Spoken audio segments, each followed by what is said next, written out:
Salve Maria, boa e santa noite a todos. Sejam todos bem-vindos ao Café Histórias na Mesa. Eu me chamo Leonardo, para quem não me conhece, para quem me conhece também. Este é um canal católico que mais pretende falar sobre histórias, né? E a gente está dando continuidade à nossa sequência de lives sobre a Guerra dos Judeus, né? E hoje eu pretendo dar continuidade, né, da onde a gente parou, começando hoje o livro terceiro, né? Terceiro livro da Guerra dos Judeus, né? Então, para quem ainda não está inscrito, né, que se inscreva no canal, deixa aqui seu like no vídeo. Quem estiver assistindo aí, né, que divulgue nas redes sociais. Depois eu vou editar essa live para que ela fique uma live oficial, né? E sejam todos bem-vindos ao Café. Café e Histórias na Mesa, né? E a gente vai comentar, começando agora com Vespasiano, né? Vespasiano ali vai ser escolhido por César Nero, né, para marchar contra os revoltosos, né? A gente vai ver aí que César Nero, né, vai ficar completamente atônito, assim, né, com a derrota de Sérgio Galo, né, que teve, e aquela formação que teve lá do governo provisório da Judéia, né? Aí ele vai, de todos os lados que ele olhou, só viu Vespasiano. Só viu Vespasiano, né? O único que foi digno ali para escolhido, né, para ir ser o general ali, né, na guerra contra os judeus, né? A rebelião dos judeus. Bom, depois dessa introdução geral, né, vamos tentar passar aqui para o nosso PDF. Muito bem. Eu dei uma edição aqui nova, né, no nosso canal, para ficar uma visão melhor. Então, aqui o livro terceiro, né? A gente começa aqui no capítulo 1, né? O imperador Nero dá a Vespasiano o comando de seus exércitos da Síria, né? Para fazer guerra aos judeus, né? Então, aqui é o nosso ponto de partida, né? Então, deixa eu só abrir meu PDF aqui dentro do programa.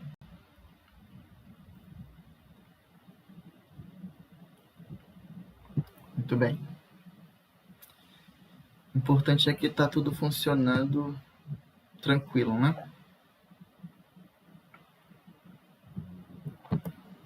Fiz uma nova configuração para tentar evitar de travar ao máximo. Então vamos lá, né? Nossa querida história, né? Para a gente entender como é que foi a grande tribulação, né, dentro de Israel, ali, né? Que já começou desde muito tempo, né? Como a gente tem visto aí. Só voltar a muitas lives anteriores aí que a gente vai ver que desde Pôncio Pilatos, né, aquele lugar nunca teve paz. Então, o imperador Nero, né, soube com espanto e perturbação do péssimo resultado de suas armas na Judéia, né? Creio que se referia aqui ao Sérgio Galo, né? Mas dissimulou e, cobrindo seu temor com uma aparência de coragem, né, fez rebentar sua cólera contra Sérgio, né? Como se devesse atribuir à sua incapacidade e não ao valor dos judeus as vantagens que esses tinham obtido sobre suas tropas. Então, César Nero aqui descarregou toda a sua cólera contra Sérgio, né? Colocando a culpa nele, da incapacidade dele, né? E não quis atribuir isso ao valor que os judeus teve durante essa vitória. Ele julgava que era próprio da dignidade do império e da suprema grandeza que o elevava tão acima de todos os outros príncipes, testemunhar pelo desprezo das coisas mais vergonhosas aquela firmeza que torna a alma superior a todos os acidentes da fortuna, né? Naquela luta que se travava nele mesmo, né, em César Nero, entre sua altivez e seu temor, ele lançou seus olhares para todos os lados, né, a fim de ver a quem poderia confiar a direção de uma guerra, né? onde não se tratava somente de castigar a revolta dos judeus, mas de conservar no cumprimento do dever o restante do Oriente, impedindo que as outras nações quisessem também sacudir o jugo dos romanos, né? Como pareciam estar inteiramente dispostas, né? Porque se uma nação ali ela queria se revoltar contra os romanos, né? Estavam já em guerra, isso poderia atrair também outras nações ali, né? Também a sacudir o jugo dos romanos, né? Em auxílio também da Judéia, né? Então, o imperador Nero, de fato, queria, de fato, reprimir tanta rebelião ali dos revoltosos, né, dentro da Judéia, como manter o restante no cumprimento do dever, né, tanto o Oriente todo ali, né. Então, impedindo que as outras nações quisessem também sacudir o jugo dos romanos, né, como pareciam estar inteiramente dispostas, depois de ter refletido muito, achou que somente Vespasiano seria capaz de sustentar o peso de tão grande empreendimento, né? Eu acho que isso aqui foi a única coisa que César Nero pensou de forma correta. Ele, de fato, refletiu muito bem nessa questão aqui. O resto... ele escolheu muito bem a questão de ser o Vespasiano, né, general, e sustentar o peso dessa guerra, né, contra os judeus lá na Judéia, né? Sua vida, desde a juventude até a velhice, né, tinha se passado na guerra. A vida de Vespasiano, então foi sempre ali, né, em campo de batalha dos romanos, né? O império devia ao seu valor a paz de que gozava no Ocidente, que se vira abalado pela revolta dos alemães, e seus trabalhos tinham dado ao imperador Cláudio, sem esforço algum, sem ter derramado uma gota sequer de sangue, a glória de triunfar contra a Inglaterra, né? Que não se podia dizer até então ter sido verdadeiramente dominada. Então, o cara era muito competente, né? Nessa questão de ser capaz de sustentar o peso de um tão grande empreendimento de uma guerra, né, contra os romanos, né? Porque ele viu que ali na época do imperador Cláudio, né, ele sem nenhum esforço, nenhum derramamento de sangue nenhum, né, ele conseguiu ali vencer a revolta dos alemães, né? Então ele manteve ali o Ocidente em paz, né, e a Inglaterra sob o jugo dos romanos. Dessa forma, Nero, considerando a idade, né, eu não me lembro quantos anos ele já tinha aqui. Falar nisso eu deveria ter olhado, né? Porque que ele já não era tão novo assim, não. Já estamos no ano 67, quando ele é convocado, né? Provavelmente já é ano 67. Vespasiano nasceu no ano de... Vespasiano... imperador, né? Ex-imperador, ele foi imperador. Ele nasceu no dia 17 de novembro de 9 depois de Cristo, né? Então, de 9 a 66, né? Tem aí uns... Deixa eu ver aqui. 66 menos 9, fica... Então, 57 anos, né? Então, Vespasiano já experiente na guerra, né? Desde sua juventude até sua velhice, então, com 57 anos, sempre ficou ali no campo de batalha, né? Como um general. Derrotou ali a revolta dos alemães. Então, nessa idade aqui, já no ano 67, né, com 57 anos, ele é convocado, então, como general, né, para combater ali a rebelião dos judeus, né? Então, Nero, considerando tanto a sua idade, né, a experiência e a coragem desse grande general, e que ele tinha filhos, né, que eram como reféns de sua fidelidade, o Tito também, que vai entrar na história, né, principalmente, os quais, no vigor da juventude, podiam servir como de braços à prudência de seu pai, além de que talvez Deus assim o permitia para o bem do império, né, resolveu dar-lhe o comando dos exércitos da Síria. Então ele vai eleger lá os exércitos da Síria, né, em auxílio, e general e Vespasiano vai ser o general desse exército. E na necessidade que tinha dele, né? Deu-lhe todas as demonstrações de afeto e de estima, a fim de animá-lo a se esforçar para um bom êxito, numa ocasião tão importante. Né? Uma ocasião tão importante essa, né, que era o combate ali da rebelião dos judeus, né? Só como é que tá o áudio aqui? Ok. Vespasiano estava, então, com esse príncipe, na Caia, né? O César Nero.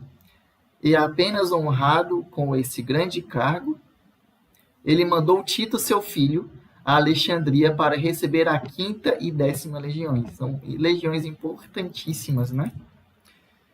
Eu queria ter pegado o nome aqui agora dessa... Eu sei que a 10ª legião é a 10ª Frenteses. Agora a 5ª... Me fugiu o nome, né? Cada legião tem... Você está travando aí. Então, assim que o Vespasiano, então, ele recebe, né, esse cargo de general ali, né? Ele já ordena seu filho Tito a Alexandria, né, para receber a 5ª e a 10ª legião, que se encontrava lá, né, a 10ª legião Frenteses.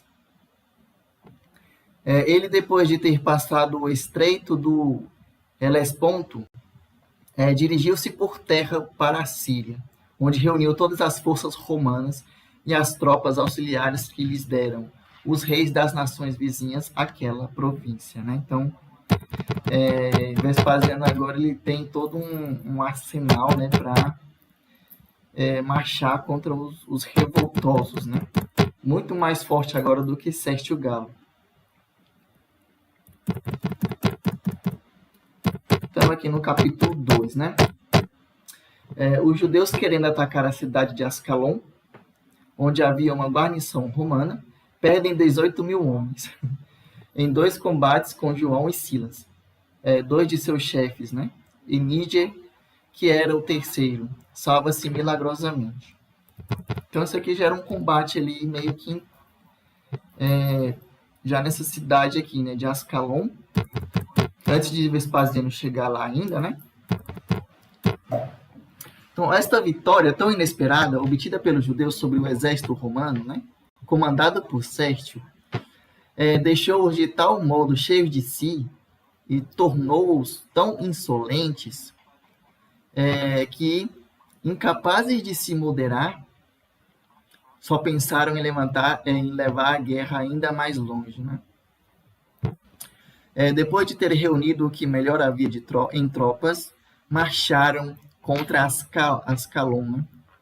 Cidade muito antiga, distante de Jerusalém 520 estádios. E determinaram atacá-la por primeiro, porque desde muito a odiavam. Né? Tinham por chefe 3 homens muito valentes e que possuíam tanto inteligência quanto valor: Níger, Peraíta, Silas, Babilônio e João Essênio. João, que era da seita dos Essênios. Né? Então, 3 líderes ali vão atacar Ascalon, né? Que era ali tão dominada pelos romanos. Né? Ascalon era rodeada por uma grande muralha. Né? A maioria das cidades antigas, né, até a Idade Média, todas elas eram muralhas gigantescas, né, que era ali o escudo de defesa em tempos de guerra. Né? Bastante forte. A nossa vida espiritual também tem que ser assim, né? A gente tem que trabalhar na edificação de uma grande muralha, né?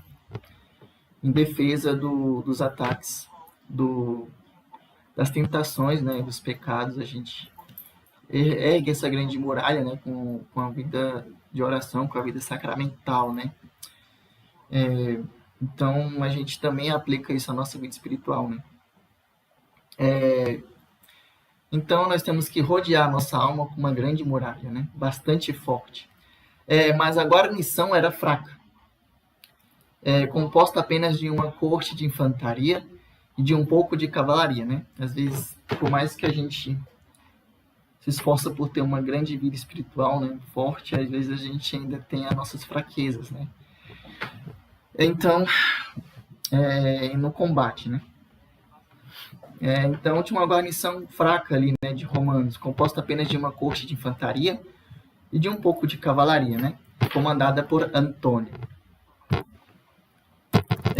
O ardor de que os judeus estavam possuídos levou-os até perto da cidade, quase imediatamente, né? Mas, entretanto, não surpreenderam Antônio.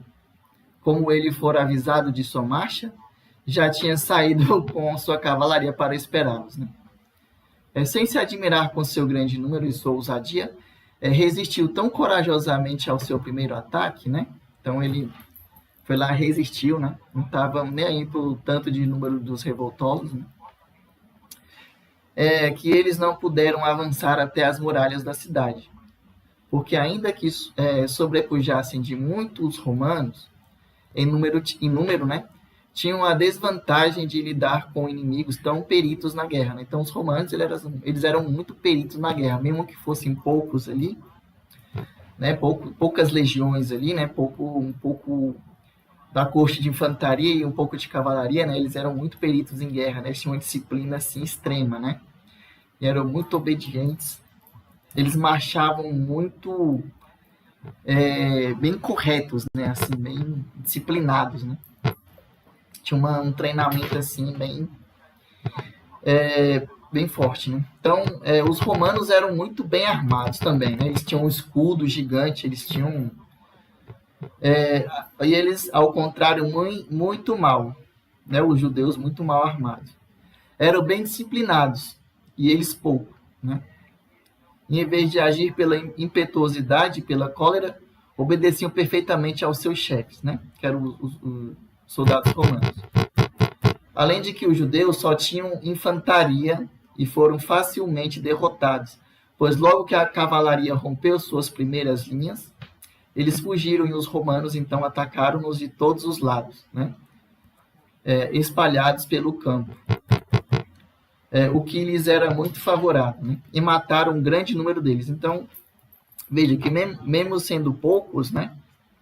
Eles tinham uma estratégia de guerra muito ordenada, né? Muito disciplinada, né? Então, e o grande número ali de judeus, né? Indisciplinados, né? Muito mal armados, né? Ali, em campo aberto ali, né? Então eles não teve uma grande perda, né?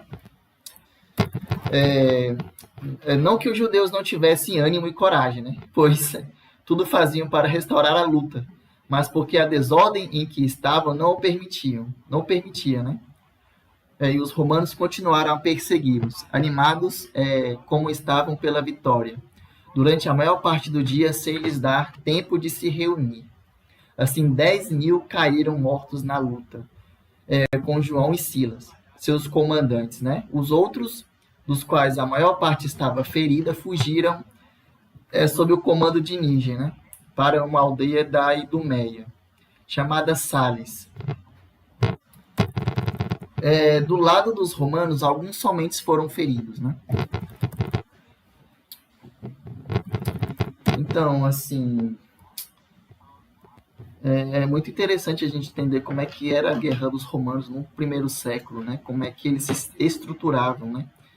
Esse livro terceiro aqui, ele explica bastante isso, né? Como é que funcionava toda a estrutura ali do acampamento, né? Como é que funcionava a marcha, né, dos romanos, é muito interessante. E era muito difícil deles se deslocarem muito rápido, assim, né? Porque era uma marcha de muitos soldados, né? Mais de 6.000, né? Então, as marchas de soldados eram muito grandes, né? De infantaria, de cavalaria. Tão grande desastre, né? Em vez de abater a coragem dos judeus, irritou-os ainda mais, pela pena que sentiam do grande número de mortos, né? A lembrança de suas vitórias precedentes, né, animou-lhes a esperança e inspirou-lhes uma coragem, né? Então eles lembravam ali da derrota ainda que eles fizeram de Sérgio Galo, né? Então se reanimaram novamente, né? Apesar dessa grande perda aqui de 10.000, judeus e de dois líderes ali, né, dessa rebelião aqui contra Ascalon.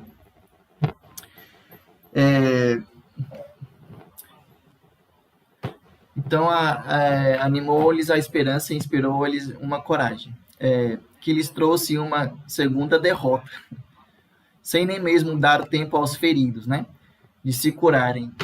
Então, às vezes, a gente fica muito confiante em nós mesmos, né, nos nossos combates espirituais. Às vezes, a gente esquece de se confiar no auxílio de Deus, né, em pedir as graças, né, a gente se confia muito em nós mesmos e vamos lá, a gente vai vencer. A gente se recorda que a gente venceu outras vezes, né? E acha que isso é mérito nosso, né? Então a gente, vamos lá, né? E a gente vai quebrar a cara, né? E sofremos uma segunda derrota ainda maior. Sem nem mesmo dar tempo aos feridos de se curarem, né? A gente mal se cura ali no sacramento da confissão. A gente quer partir lá logo para a briga, né? E acaba sendo derrotado ainda mais, né? Que aí para ver que o nosso orgulho não leva a lugar nenhum. A gente já se acha o... Então, eles reuniram um exército muito mais forte que o primeiro, né? E mais animados que nunca. Dirigiram-se contra Ascalon, mas não sendo mais aguerridos do que antes e tendo sempre as mesmas desvantagens que lhes haviam feito perder o primeiro combate, não tiveram neste segundo um êxito mais favorável, né? Antônio armou-lhes emboscadas pelo caminho. Atacou-os, cercou-os de todos os lados com a cavalaria. Antes que eles tivessem oportunidade de se preparar para a batalha, né? Então ele foi lá, cercou todos os lados, né, com a cavalaria. Armou já as emboscadas durante o caminho, né? Então já fez toda uma armação ali, né, para combater o ataque ali dos judeus, né? Desta vez tiveram eles ainda mais de 8.000 mortos. O restante fugiu e Níger, depois de ter feito o possível, quanto se podia esperar de um bom general e de um valente e corajoso soldado, né, fugiu para a torre de Bezedel, que era muito forte, né? A intenção de Antônio era prender Níger, que sabia ser um excelente general e chefe. Não quis perder tempo em atacá-la.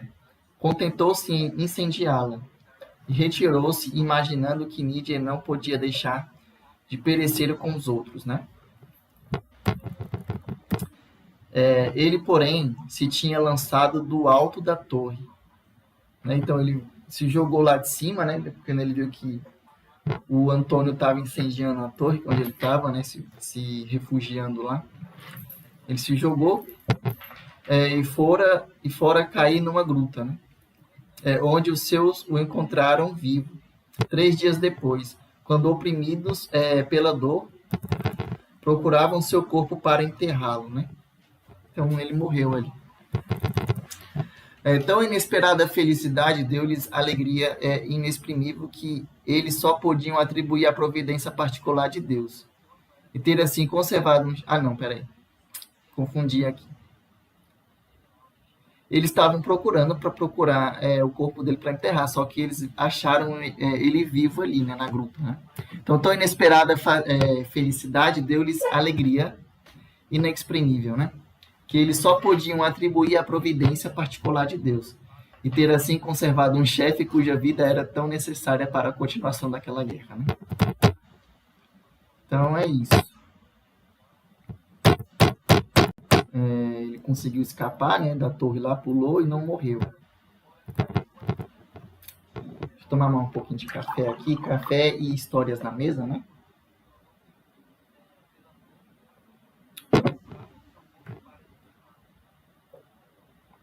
Às vezes a live dá um pouquinho de travada aí, gente, mas vocês me desculpam, né? Eu tô tentando ajustar para o melhor possível, né?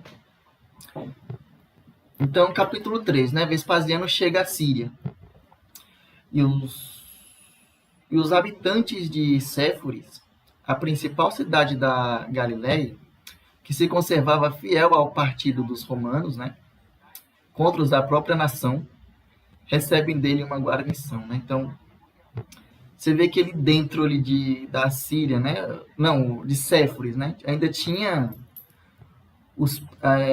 gente que os judeus que se conservavam ainda fiel ao partido dos romanos, né? Então, eles conseguiram uma guarnição dos romanos, né, para lutar contra os próprios judeus, né, a própria nação ali contra a nação. Então, a nação contra a nação. Vespasiano chegou com seu exército a Antioquia, capital da Síria, né? São Pedro, né? Foi São Pedro apóstolo que fundou a igreja de Antioquia, né? E lá o patriarca de Antioquia, que é o sucessor também de São Pedro, né? Então ele fundou a igreja lá em Antioquia, né? Então a gente já está aqui na capital de Antioquia, na capital da Síria, que é sem contestação, né? Quer pelo seu tamanho, quer pelas outras vantagens, uma das 3 principais cidades de todo o Império Romano. Lá encontrou o rei Agripa, que o esperava com suas tropas, né? Então o rei Agripa II também estava ali, né, querendo ajudar Vespasiano na guerra contra da rebelião, né? Ele ainda tinha esperança de trazer paz para Jerusalém, para a Judéia. De lá passou a Ptolemaida, onde os habitantes de Séforis vieram encontrá-lo, né? O desejo de prover a própria segurança e o conhecimento que tinha do poder dos romanos, né, não os havia deixado esperar a sua chegada, para lhes demonstrar fidelidade. Tinham dito a Sestio que jamais se separariam e tinham pedido e recebido dele uma guarnição, né? Assim, não somente viram Vespasiano chegar com alegria, mas prometeram servir-lhe contra os da própria nação, e rogaram que lhes desse cavalaria e infantaria de que eles poderiam ter necessidade, né, para resistir aos judeus. Então, se fossem atacados, né? Então, a cidade de Séforis ali, né, permaneceu fiel aos romanos, né, e eles conseguiram obter de Vespasiano uma guarnição ali, né, de infantaria e de cavalaria, para combater contra os da própria nação. Que é interessante, né? Você vê que não é todo mundo que estava se revoltando contra o jugo dos romanos, né? Não dá para generalizar assim, né? Os judeus, guerra dos judeus contra os romanos, não. Era um grupo de revoltosos ali, né? Que vão ser chamados depois de zelotas, né? Eles que são os mais ali destacados nessa questão da guerra contra os romanos, né? Vespasiano fê-lo de boa vontade, porque sua cidade, sendo a maior da Galiléia, a mais forte em sua posição e a principal defesa do país, julgou que lhe era muito útil contar com ela nessa guerra, né? Então, você vê que tinha ajuda, né? Tinha rei Agripa II, né, com suas tropas, tinha Vespasiano aqui com toda a sua corte de legiões, né? Tinha agora aqui a cidade de Séforis também. Então, você vê que estava todo se preparando ali, né, para ir contra os rebeldes, né? Então, a gente tem aqui uma descrição da cidade da Galiléia, né? E da Judéia e de algumas outras províncias vizinhas, né? Naquela época, tá? Hoje é completamente outra coisa, tá? Não tem nada a ver com o que era nessa época aqui, na época de Cristo, né? Até a sua destruição. Então, naquela época havia 2 Galileias, né? Uma chamava-se a Alta e a outra Baixa, né? Como a gente tinha visto na época lá no governo provisório da Judéia, né? Na live anterior, que Flávio Josefo ali, ele foi eleito para governar a Alta e a Baixa Galileia, né? E teve aquela dissensão lá doméstica ali, né? Dentro da Galileia, com relação ao João de Giscala, né, que era opositor de Josefo, né? Ele era mentiroso, ambicioso e tudo mais, né? Ele era o filho da serpente, ele queria fazer guerra civil contra Josefo, mas Josefo meio que aturou e fugiu, né? Ele não queria guerra contra João de Giscala. Até porque eles estavam se preparando contra a guerra contra os romanos, né? Então, uma guerra doméstica ali meio que ia dar mais vantagens ainda para os romanos ganhar, né? A gente vai ver que vai estourar assim, uma guerra civil dentro de Jerusalém, né? E isso que vai ser a ruína de Jerusalém. As facções dos zelotas ali brigando entre si, né? Você vai ver que Tito nem vai querer lutar contra os zelotas que se destruíam a si mesmos, né? Então ele só vai construir uma muralha ali para cercar ainda mais o cerco ali, né? Para apertar mais ainda, para ele conseguir, né? Vencer mais rápido ali. Então há duas Galileias, uma que se chamava Alta e a outra Baixa. Ambas são limitadas pela Fenícia e pela Síria, né? A Síria ficava ali em cima, né? A Fenícia, eu não me lembro, eu tenho que olhar no mapa. Do lado do ocidente estão a cidade de Ptolemaida, né? Todo o seu território e o Monte Carmelo. Né? Então o Monte Carmelo ele fica ali na parte do ocidente da Galileia. Que outrora pertencia aos galileus e agora é dos tírios, né? Perto do qual está a cidade de Gamala, chamada a cidade dos cavaleiros, porque o rei Herodes para lá mandava os dispensados, né? Então, que era dispensado do exército lá do rei Herodes, ele mandava para essa cidade aqui, né? Os reservistas. Do lado do sul, tem na fronteira a Samaria, né, e Citópolis, até o rio Jordão. Do lado do oriente, seus limites são Ipom, Gadares e Galaunita, que são também as do reino de Agripa, né? E do lado do norte, né, confinam com Tiro e seus territórios, né? A Baixa Galileia estende-se desde Tiberíades até Zebulon, do qual Ptolemaida está próximo, do lado do mar e sua largura, né? Desde a aldeia de Xalote, situado no Campo Grande, até Berzabeia. Interessante essa cidade aqui, Berzabeia. Ali começa também o território da Alta Galileia e vai até a aldeia de Baca, que a separa das torres dos sírios, né? E se estende desde Tela, aldeia próxima do Jordão, até Merote, né? Embora essas duas províncias estejam rodeadas de tantas e tão diversas nações, né? Então, não era só judeus que tinham ali, nações, povos e línguas, né? Todavia, elas sempre lhes resistiram em todas as suas guerras, né? Porque, além de serem muito populosos, seus habitantes são muito valentes e instruídos, né? Desde a infância, na arte da guerra.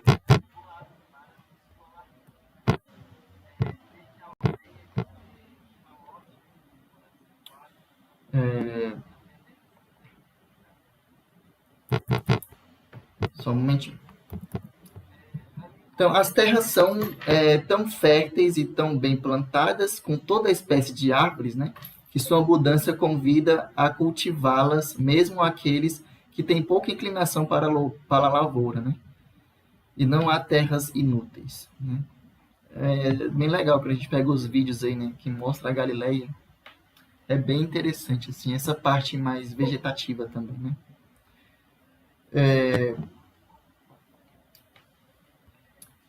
Não somente há uma grande quantidade de aldeias e vilas, mas também um grande número de cidades.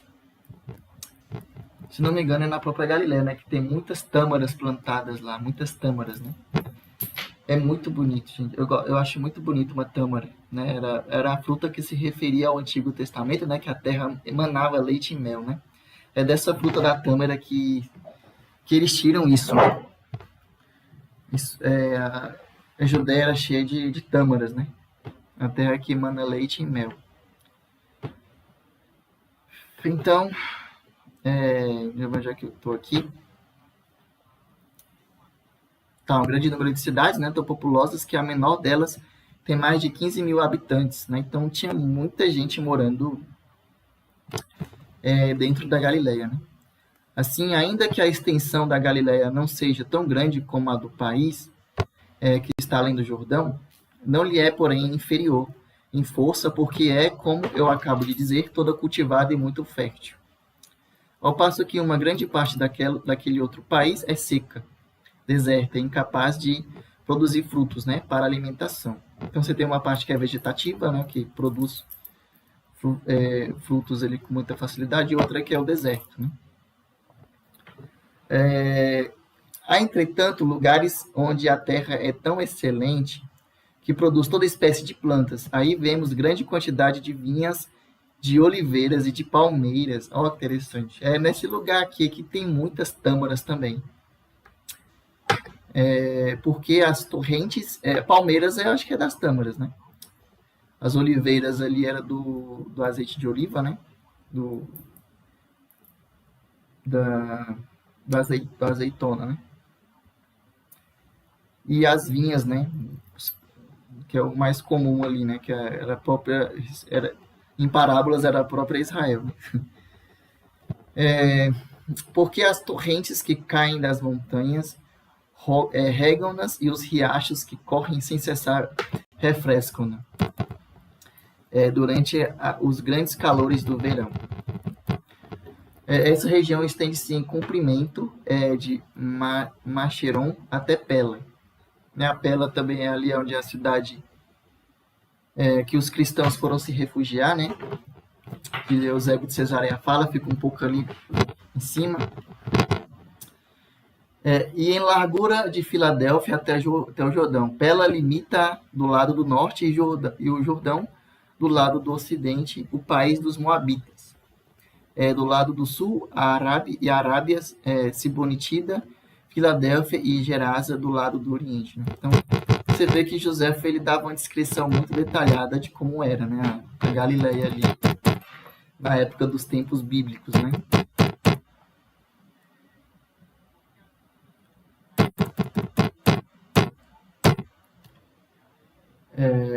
Sem essa informação valiosa aqui seria muito difícil, né? Entender.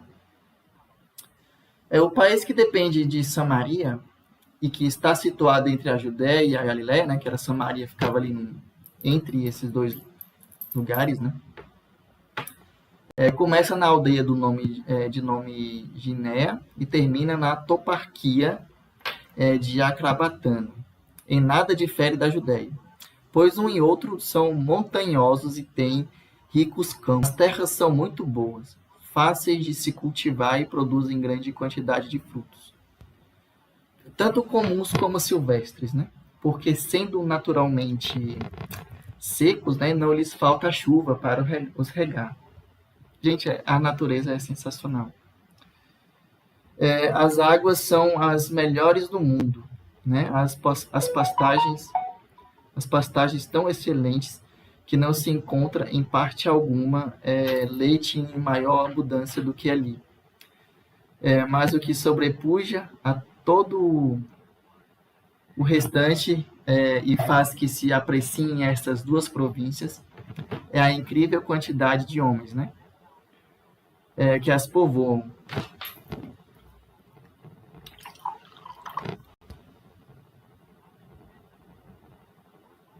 Então a Galiléia era muito povoada, né? Ambas terminam na aldeia de Amvat, antigamente chamada Borcelos. Então aqui ele deu toda uma descrição ali da Samaria, né? Aí agora sobre a Judéia. A Judéia termina também nessa mesma aldeia do lado do norte. Estende-se ao lado do sul até uma aldeia da Arábia, de nome Jardã. Sua largura vai do Rio Jordão até Jope, né? Jerusalém, colocada no meio, é como o centro. Esse belo país tem ainda esta vantagem, que, indo até Ptolemaida, o mar não contribui menos que a terra, para torná-lo tão delicioso como fértil, né? Está dividido em 11 partes, das quais a cidade de Jerusalém é a primeira e como a rainha e chefe de todas, né? As outras 10 foram distribuídas em toparquias, que são Gofnã, Acabratana, Herodion e Jericó. Cidades famosas ainda. Jâmnia e Jope, que têm jurisdição sobre as regiões vizinhas, não estão compreendidas nas que eu acabo de dizer. Bem como Gamalite e Gaulanítida, né? a Betaneia e a Traconitida, que fazem parte do reino de Agripa, né? O reino Agripa II, que ainda ficava ali em cima. Essa região, que é habitada pelos sírios e pelos judeus, estende-se em largura desde o Monte Líbano e as nascentes do Jordão, até o lago de Tiberíades, né?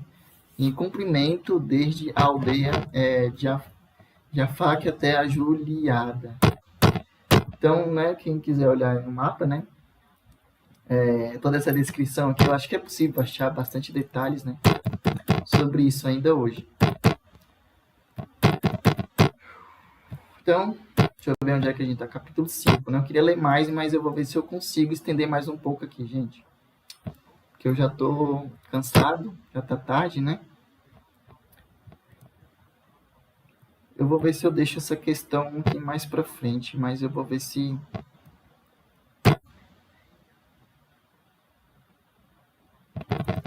eu trato desse capítulo aqui. Deixa eu ver. Vespasiano e Tito, seu filho, vão a Ptolemaida com um exército de 60 mil homens, né?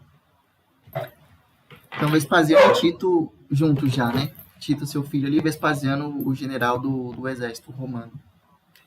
Então, esse que eu julguei dever dizer da Judéia e das províncias vizinhas, né? O mais brevemente possível. O auxílio enviado por Vespasiano aos de Séforis era de 1.000 cavaleiros e de 6.000 soldados de infantaria, comandados por Plácido, né? Plácido aqui é muito importante. Então, ele era o general ali desses soldados aqui de infantaria ali, né? Em auxílio dos judeus de Séforis, né? A infantaria foi posta na cidade e a cavalaria acampou naquela grande extensão, que se chama o Campo Grande. Uns e outros faziam continuamente pequenas incursões aos lugares vizinhos, né? Com que José e os seus, embora não fizessem nenhum ato de hostilidade, foram bem incomodados, né? Aquelas tropas romanas não se contentavam de saquear o campo, pilhavam também tudo o que podiam apanhar ao sair das cidades, né? Então, tudo que podiam pegar lá de riquezas, né, eles apanhavam. Tratavam mal os habitantes quando eles ousavam se afastar e os obrigavam a ficar dentro das muralhas. Então, Joséfo, né, vendo as coisas nesse estado, Flávio Joséfo, né, ele fez todo o possível para se apoderar de Séforis, né? O que não conseguiu, porque ele tinha de tal modo fortificado a cidade que nem mesmo os romanos tê-la-iam podido tomar. E assim não podendo, nem atacando-os, nem pela persuasão, trazer os seforianos ao partido, né? Porque os seforianos, eles estavam do lado dos judeus, né? Ou dos romanos. Então ficou desiludido, né, em suas esperanças. Essa ideia que tivera irritou de tal modo os romanos que eles não se contentavam em continuar as suas devastações, mas matavam a todos que resistiam, reduziram os demais à escravidão, incendiavam tudo, passavam a ferro e fogo, aquela expressão, né, a ferro e fogo. Né? Então passavam a ferro e fogo sem poupar a ninguém, e não se podia ter tranquilidade, nem segurança, senão nas cidades que Joséfo tinha fortificado, né? Entretanto, né, Tito, com as tropas que tinha levado de Alexandria, dirigiu-se a Ptolemaida, para junto de Vespasiano, seu pai, mais depressa do que se teria imaginado e que o inverno lhe teria permitido. Uniu assim a 15ª Legião, a 5ª e a 10ª, né, compostas dos melhores soldados do Império e que eram seguidas de 18 cortes, fortalecidas ainda com 5 outras e com 6 companhias de cavalaria, vindas de Cesareia, 5 das quais eram de sírios. 10 dessas cortes ou regimentos tinham cada um 1.000 soldados de infantaria e as outras 613, né? Além de 120 cavaleiros.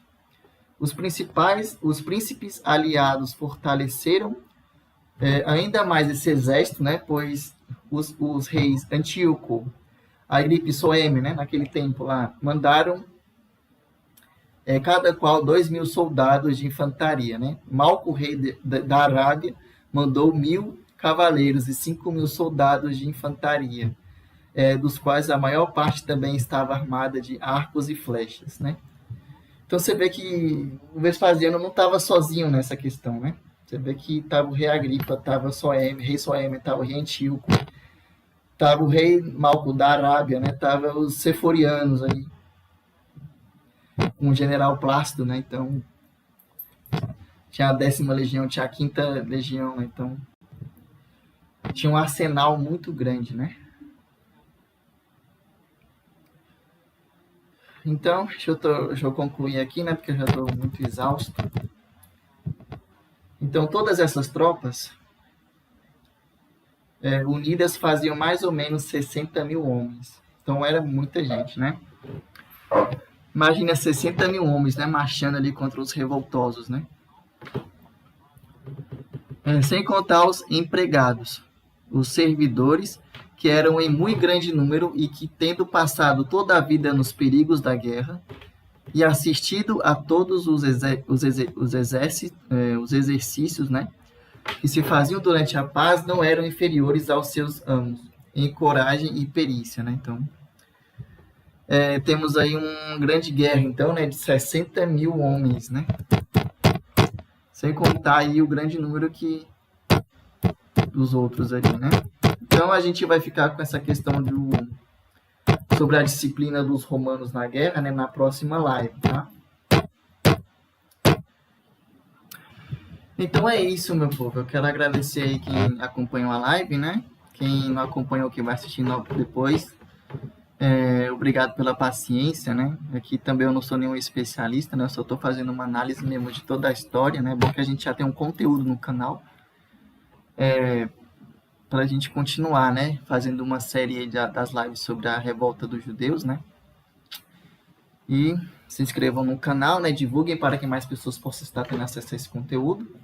Eu vou editar novamente esse vídeo aqui, né? E publicar ele como vídeo oficial. Então, agradeço aí quem acompanhou. Tenham uma boa e santa noite a todos, né? Salve Maria Imaculada e viva Cristo Rei.